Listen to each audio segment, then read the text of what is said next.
When Team Liquid and Gen G faced off in the group stage, Volskaya Foundry went to Gen G despite Team Liquid picking it. It's a place where they can feel comfortable to be able to get team fights, start that snowball, but it didn't work out for them on this map. How scared are we for our current world champion, Dreadnought? I don't honestly know. That game started so exactly as you would expect, especially control point A, once you saw Rich able to get away, and then you see the counter engage, and suddenly you're like, okay, this is the full level lead, here's the 2 level lead, and here's the 3. And the moments of recovery from Liquid were the picks onto the backliners.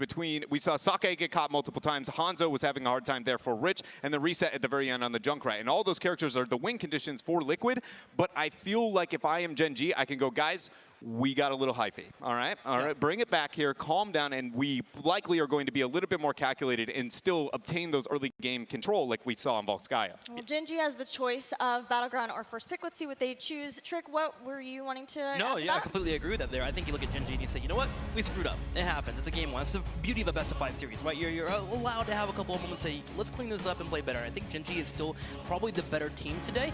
But with that being said, Team Liquid can also make sure the early game is much more fluid. I can also tell you that Liquid is going to look at this and it's like, guys, let's forget about game 1 that didn't happen, take the next map. They're not going to get overconfident or anything just because they won a map. They know that they need a lot more than only make one big comeback happen. So we have Towers of Doom chosen. It's again the map choice of Liquid. This is a battleground where they played a lot of different strategies. We've seen everything here in Europe, starting with Avatar, the Vikings. You've seen Simuro plays here. This is a map where in Europe we've even seen the Valera Zeratul set up. So this could become a little bit crazy, and it's definitely one of the maps where Liquid very much feels at home, very similar to both guys. They usually have a trend here of making sure to play for the late game. They are willing to give a couple ultras in the early game to find that half-level lead, full-level lead. Eternal really likes shot calling the idea of getting a bell tower taken in the top left corner, or even take some experience off their opponent. So I'm expecting Team Liquid to play for that late game. But I would argue when you're looking for the late game on Towers of Doom versus the late game of Volskaya Foundry, it does not add up the exact same. Yes, you might be able to recover, but your ability to win a team fight and then suddenly go, this game is ours on any other battleground is a very realistic option, like on Volskaya. But here, it's like, well, how many bell towers can I convert? Sometimes that answer is just kind of one and maybe an extra shot in the downtime. Yes, it gains control in the long run, but it kind of brings back that you have to be able to beat Gen G twice in a fight, and this map endorses that philosophy very heavily. It's a big Dehaka map for Team Liquid as well. They love to run Eternal on Dehaka on this map, and he had great engagement there in the past. You can already show the respect that Gen G has, especially for Noroki with the Deckard Cain ban coming in. We have Sport BDs, Garrosh being banned out, so you can see Deckard Cain taken away. So really trying to limit some of the comfort picks that Liquid usually resorts to. Well, one of those comfort picks would be if Deckard's gone, if Charanda's gone, Malfurion. I'm wondering if they will be willing to pick Malfurion this high, or if they will subject themselves to another support choke. Didn't work out for them versus Heroes Hearts Esports when they had White Mane. I think if not having the Garrosh is going to limit the Malfurion viability drastically. They're going to be going into the Diablo route here, but just mainly because Garrosh and Malfurion have that soft synergy, and the fact that, you know, the trickle in healing is not going to remove a large portion of the armor and make sure you get maximum value out of his passive there. But denying the Raynor, I think, is a very smart play coming out from Liquid here in their 1-2 to make sure that that does not go over the reset. I couldn't agree more. Like, I've been talking all week in the opening week too about how high that Raynor priority is for any green team, but even more so for Gen G. And Team Liquid immediately saying, okay, we're going to take that for ourselves is fantastic here. They have the Diablo with it, they have that engage potential. So I'm very, very happy with the first rotation of Liquid in the draft. And this is one thing that we didn't get in the last game that's a bit more to the same priority that we expected from Gen G coming into the series, or at least I did. The high Tyrande, standard for a lot of teams at this tournament, but then that Yrel, that was something missing in the 2-3 from Gen G on the last Battleground that I expect to see from them. Yes, the Leo in the back end I feel like helped when it came to the wave clear recovery and what they needed, but this is more the playstyle and the comforts here of Gen G in this draft. And they equip themselves in a position that if Team Liquid does go for that Dehaka later on, Yrel can match that. She brings out the wave clear, but also gives that double soaking too. She can move into the Divine Steed if need be as well. And of course, the armor is always wonderful for that main front line that we're getting. And I'm assuming we might actually see a Nubrak later on here for Gen G to really force these fights.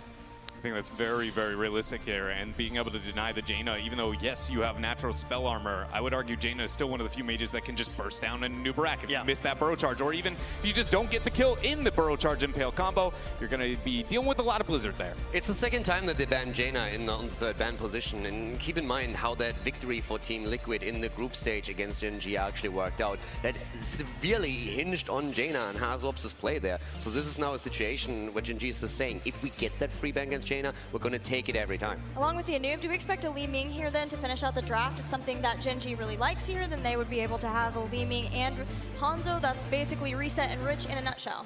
I think it's very, very likely, but this is one of those moments where I go, I feel like that's Korea holding on to kill potential and reset compositions far too long in macro-oriented places. And then look at this, a good old mix-up there, avoiding that macro concern that I was having, finding ways to compensate with the Tyrael and the Sergeant Hammer. But I will say, I think it's a lot harder to execute this playstyle and that kind of mismatch between the Hammer and Tyrande playstyles for this draft of Gen G. But with Hammer comes Tyrael for Gen G. Last pick for Team Liquid. Waiting on Nurak, and it still will be Malfurion. When you're looking again as a triple frontline setup, it's something that we kind of expected a little bit, maybe even on the last map when they then made a different choice when it came to more damage. But that triple melee lineup is something that is very much Team Liquid. It has been their identity for a long time in Phase 2, and Tyrael with the Sanctification plays very well into that. Outside of the Sanctification, though, you are going to have some trouble. You have a Leoric with CC, you have an Arthas there, you have a Thrall, so there's a lot of engage potential that we now see for Liquid where they can try and follow it up with a quick kill. I mean, even the Malfurion laying down the roots here, so they have a lot of CC to stack. Yeah, how's Hasu's flanks? Because I see an Arthas and a Thrall, and I see a Sergeant Hammer on their side, and I get excited. The flanks are going to be very important. I mean, obviously, when you're running a Jaina, you have that flank style that you typically go for, so Hasu is very capable of pulling that off. But the Sun Rings are really going to be key here. They got to land on point, you got to make sure you split somebody out, and then Diablo get that follow-up to get a kill. If that doesn't happen, I see Gen G bouncing back and really destroying the team fight. Yeah, and one person that I'm going to be looking at for Gen G, because of all the crowd control, though yes, Sanctification is amazing into the Malfurion, the Arthas, and the Diablo, and debatably the Thrall, but it's a little bit harder of a matchup. All four of them on the same roster, not enough Sanctification in the world to be able to deal with that. So the guy who has to not only keep the team alive, but break everything up is Kyocha. He's going to be giving over the armor, and more importantly, when he throws that hammer, he needs to make sure that the initiation is never on the same page from Team Liquid. Half of them come in, Kyocha goes, half of you go right back out. Yeah. Team Liquid already up 1-0 against our current world champions. Can they make it a 2-0 and put us on match point? Let's find out. That's right. Team Liquid up 1-0 over Gen G. But Gen G, they pull out the big boys. Hammer coming out for them. Yeah, the thing is, though, they are now behind. That doesn't happen too often to them, especially when we're talking about offline tournaments. And right now, with them identifying already before the group stage started that Team Liquid is one of the teams they're worried about, you have to ask yourself, is there a little bit of doubt in the back of their heads at this point? Or do they just shrug off that last loss and say, like, yeah, that's fine, we made a mistake? But if there's that little tiny voice... There has to be a little bit of doubt, because they talked about it, as you mentioned, right before we started this entire tournament. They went 1-1 in the group stages against them, and now they're down 0-1. There's got to be something there for Gen G. But here on the left side, in the blue, Kyocha on Yrel, Reset on Hanzo, Rich on Hammer, Tist on Tyrael, and Sake on Tyrande. It's Gen G! And over to the right. With a lead in the series, Billy on a Diablo for the red team. Eternal again for the second time in a row on Arthas. Arcana on the auto attack with Jim Reyna. Norok on Malfurion and Hazov's on Thrall. Ladies and gentlemen, it's Team Liquid!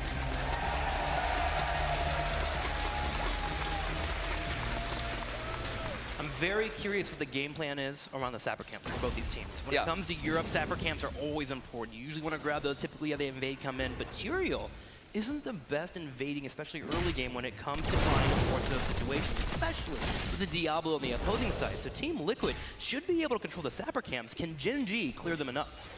They definitely should have a really good shot there, especially with the dominance here through that super hit point heavy front line. Once that Billy has stacks together. Talking about Billy, immediately trying to make a bit of a play here to put the damage onto Rich, flipping over into the roots of Norok. And Arcana with a follow-up damage. We're going to see a lot of that, trying to home in here. I feel you have to shift targets later on a bit, since Rich is going to pick up those siege tactics on level 4. But if you can at any point go onto Tyrande, for example, that would be a priority target. I mean, to just switch targets just in general because of the armor available for Sergeant Hammer. Being able to pop that in the middle of the fight. I mean, that's why Rich survived there. He got a heal from Tyrande and took nearly a quarter damage tops there from Team Liquid. But it is still a combo that is scary, one that we'll see often from them. Gen G automatically rotating up here to the left side, looking at that Sapper camp. With all the CC that we've been talking about earlier, I really like that we have the immediate Celestial Attunement for Tyrande here as a level 1, so that's going to help to at least mitigate some of that pressure that Team Liquid is able to put out. Right now, Cam's taken early on. It's still interesting to me that we do not see Tahaka for Liquid, but they want to have a more beefy frontline right now, and that Arthas allows for them to force a lot of fights and really make great plays here. But it's going away a little bit from what they prioritized in the past, where they're more so worried about a macro game and love to keep Eternal up at the top side. Part of it might be those buffs that Arthas got, just feeling a little bit more tanky. Kyocha, though, rotating all the way from that top lane. Both Arthas and Thrall are currently soaking right now, while Genji is grouping up as 5 early here, trying to make sure those sappers are able to push forward and at least break down that turret wall. I mean, let's face it, at this point, my eyes on Genji. How to react they after the last game already, putting in the pressure here, trying to siege up with Rich. It's about the bottom lane control. That's what they're looking for right now. Drop that bell tower, try to establish control, and then run the camps. They get that wall open, which means later on, Sergeant Hammer can start to work on that fort. Kyocha was slowed down on rotation to the top left, though, so Team Liquid takes an experienced lead. Already at 4 and nearly 3/4, while Genji has just hit level 4. And that's always a cool move. If you have someone double soaking lanes and you can interrupt him while he's trying to make the rotation from one to another, you can make sure that they're not grabbing all of the experience as your own wave pushes into their tower. And that's exactly what we saw here. This is why Liquid is now slightly ahead in XP. If they can repeat that play 1 or 2 times, that would be fantastic for them and set themselves ahead here. Tradition for them. Team Liquid always wanting to build for that late game. I mean, if they see something they do not like when it comes to this ultra phase, they are very comfortable giving up one of the ultras and giving 2 over to their opponents. I want to see how Genji's going to be stationing up. They actually still have 4 here in the bottom as Sake sets up and starts to work on that ultra. At the same time, Kyocha and the top left already channeling. Arcana now, of course, in a very different position. He's still the damage dealer, but he doesn't have the mobility. Reset. Talking mobility, Reset barely able to move out as he's the prime target for Liquid in this last skirmish. I don't know what it is about Korean Hanzos, but they just get away with a sliver of health It's insane, every right? single time. They just respawn so quickly, and that's so hard to do against a Diablo, so gotta get kudos over to Reset there. It's amazing to me how good Genji is and how well they understand when they need to move out of a fight. At this point, Billy is trying to force them into that battle again, but Tist is playing attention. There's still one altar on the map, but we still see Urel making those rotations topside, and that forces the reaction out of Eternal, who with Arthas is now moving into the middle to grab the experience. Yeah, both of our Southerners right now are trying to make it lopsided for our teams, but Team Liquid is responding now as Eternal rotates the top. It's back to a 4v4, but Rich is loving this 4v4. Sergeant Hammer loves to have that number be equal between opponents. Sake already here too, also to back him up when Sport Billy tries to go for that engage. Hand of Freedom, also chosen as a level 4 talent for Urel, incredibly important. We talked CC and we mentioned the Celestial Attunement, but even the adjustment on Urel, giving that movement speed and removing those roots, highly important here to enable plays, maybe an escape as well. So already a lot of defensive tools. And if you think about it, there's just so many layers for Genji now. They have a draft that can be extremely dangerous, but it's also to an extent squishy, so you need to be on point. And there is Liquid looking to find a mistake, and they find it. They take down Tyrael as Genji just for one moment does not have an answer. And Sport Billy once more, he goes in for Rich, but immediately we have the armor coming out. Sport Billy fine, but Reset might be in trouble now. He gets away with the natural agility, but that's what Tyrael is in a nutshell, especially in the early game. If he does not have that Eldrune available, that mobility, he's going to get picked off. Team Liquid finds that kill, and because of it, they open up the wall on the bottom lane. You see the roots on the ground, and you know that Billy wants to go for it, but he's on half health, and then he just says, guys, this is a bit too risky. Let's not go in here. Currently, Diablo is sitting at 89 souls, so already extremely tanky here, as Liquid has a slightly inexperience, but is a bit behind when it comes to hit points on the core. Well, we're talking about that combo of going for a Diablo engage into a root. You also have to have that added layer of Thrall with that Ancestral Wrath coming in there, helping you with that burst. You don't have to put on a tank. You can put on anyone there and help you find that one target and blowing it up with a Rainer, peppering afterwards. Usually you'll find those kills. And talking about Hazops and his Thrall, the Echo of Elements completed as the level 1 talent. We've seen adjustments with Crash Lightning, especially on Battlefield of Eternity, of course, but he is still running with that added wave clear and poke potential that they have now. Engage, attempt again on him to hammer, but Rich paying attention and not falling for this. Really enjoying these adjustments from Urel Divine Steed at level 7 to match this, in fact, even maybe take a lead when it comes to that wave clear and pushing your opponent then. And that's actually gotten Genji into a spot where they even on experience. Rich gets comboed here and actually gets hit with a root. Here comes the Wolf as well. Rich trying to escape. He's able to get out, but Team Liquid showing off this kill potential they have. Oh yeah, and they're trying to execute Hanzo right now, and there comes the kill. As once again, we're seeing Hanzo with the damage output. Fantastic play by Genji. The initiation from Liquid, not quite as successful. Celestial Entombment comes out every time. The attempt to go for Hammer, but Gen G turning it around and dropping the Watchy. I mean, we talked about it in the draft. If Gen G is ever engaged upon and they're able to stop that full wall from Team Liquid coming forward, they can turn around and get those kills. That's exactly what happened there to Hasawab. We are moving towards that level 10. Gonna be pivotal here for Gen G, looking for more blow up, but also the Sanctification finally coming online. I mean, you could see the MO of Liquid. They were going for Hammer multiple times. They're trying to bait out the cooldown of the siege tactics first. Once you have that in position, you can try and make a second attempt. But there's always Tyrande to consider as well. And Gen G played extremely well around it. So Liquid does not only not get the kill, they also lose one. But we have heroic abilities about to come online, and this is really, as you said, where a lot of this is going to happen. Even in the case of Hyperion now, we're not seeing the Raiders. There's no interrupt, which we see from the Koreans so often. Instead, it's that siege and teamfight potential that Liquid is looking for. Pick a location and find it. Also, if they're able to get kills, they can go straight for a bell tower afterwards, and opening the map is so important on Towers of Doom. Team Liquid sitting back and playing safe. The look in the middle, Thrall actually kiting away from Yrel while Rich is dealing with Sport Billy right now. They're trying to go for it once again. A good stun attempt here by Tyrande. Thrall not picking his heroic ability either. With a Hyperion in your play, you can definitely make arguments to go into Earthquake here. But of course, Sundering would also be fantastic for the flanks. It is Earthquake as we're seeing them move onto Kyoja. He is low, but he does not fall. Wow, doesn't pull the Ardent Defender either. Reset on the back, though, going for a bit of a flank here, dropping the Scare Arrow. Is going to be able to jump away thanks to that natural agility, but Rich still holding firm. Team Liquid just not able to break this 4-man of Gen G. But at the same time, Nuro just with a play right there. You see the arrow coming from the side, hitting hard, and then the Nature's Cure comes out and immediately drops the Tranquility. So Nuro making sure that this attempt by Gen G to flank and destroy them did not work out. But Gen G at the same time had Reset go straight to the middle lane. He's soaking up that experience. They're starting to take a lead in the experience. There is that altar up and ready to go. It seemed Liquid will start the channel, but a last-second Tyrande out comes in and kisses Arcaner. Yeah, Sport Billy is now the only one who could have soaked that one, but it didn't quite happen. But there's still a fight going on at the bottom, because right now there's both of these altars still on the map, and Liquid is moving in to see if they can maybe even get a kill here. Once again, Rich is the target, has to pop everything to move away. Eternal trying to walk down Kyoja. He has the fight explodes, engage again, but Arthas falls first. Gen G with the coordination. Army of the Dead way too late. The Lunar Flare comes with the 100 mark, and that's a kill, and Gen G has now taken a 5v4. Team Liquid has to back away. Kyoja looking for the altar on the bottom, and he will begin the channel. Gen G can make a play for both these now, and Rich is actually keeping up with the push in the bottom lane, just moving forward, clearing out waves, and keeping Team Liquid back. These blow-ups against our Eternal are fantastic, but once again, another target falling here. It might be a triple, as after Reyna, Diablo is the next target of Gen G. The body blocks are great, and here comes the displacement. Down he goes. It's a triple as we see Gen G taking Diablo down. Gen G is destroying this team fight. First off, they get on top of Reyna and blow him up with the Dragon's Arrow and the damage from Sergeant Hammer, and then Yrel comes in with a big knockback, puts Diablo into a corner, and reset his souls. Team Liquid a bit too hesitant to really flip the switch in the last fight. We never saw commitments to Earthquake or the Hyperion. They were dancing around, waiting for an opportunity, and then Eternal just gets blown up. The stuns are there, the Hunter's Mark is on point, and all the damage of Hammer. And Hunter just collapses onto the target.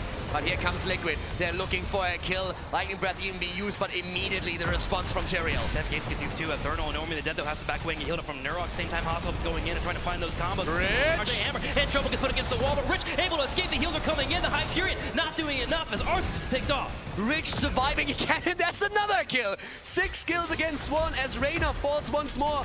Arcana not strong enough this time to turn it around. Diablo dies too. Without the souls, Billy is just not tanky enough. And Gen G dominant so far on game number 2. Gen G angry from game number 1, looking very composed in game number 2, having full map control, and also the Holy Ground Edition coming online, going to allow for them to be aggressive on those sapper camps and also continue to control and lock down targets like Arthas. And you look at Tyrande, Saka has 13 stacks already on the Lunar Blaze. He is hitting home with these stuns, and you can tell every team fight how impactful that is. It threatens Arthas at the front. They always have the damage as a follow-up, and at the same time, Saka and also, of course, Yrel with that Hand of Freedom on level 4, making sure that nobody is really threatened. The attempts to take Rich down, countless. But every time there's a response, there's an answer immediately, and there's just no way at this point for Team Liquid to really get that kill. They need 13 first, but if they cannot drop Rich, they will have problems in these fights. Team Liquid may have to worry about maybe getting kills here and trying to get that Bell Tower back. Gen G grouping up all 5 here on the bottom, and they want to try and get these Sappers to push forward. They do not get any to move in, but Team Liquid is already bruised and battered. There's a root that comes out with a root afterwards, but Malfurion actually gets taken out. Malfurion goes down in Eternal's low too. Here comes the arrow. They look for the kills, and they nearly get them again as Arcana and Eternal barely escape past the gate. Gen G is shutting it down at Team Liquid, and the best part too is they can afford to get rid of Kyoshi. He can go to the middle lane and top lane and just soak it out. Eternal just nearly fell to Saka. The owl hits him full in the face, and Arthas nearly falls, barely able to once again move away here. But just look at experience. It's more or less a repetition of game number 1. Gen 2 levels G ahead already. Showing why they're the best here. 2 ultras, 1 on the top left, 1 to the top right.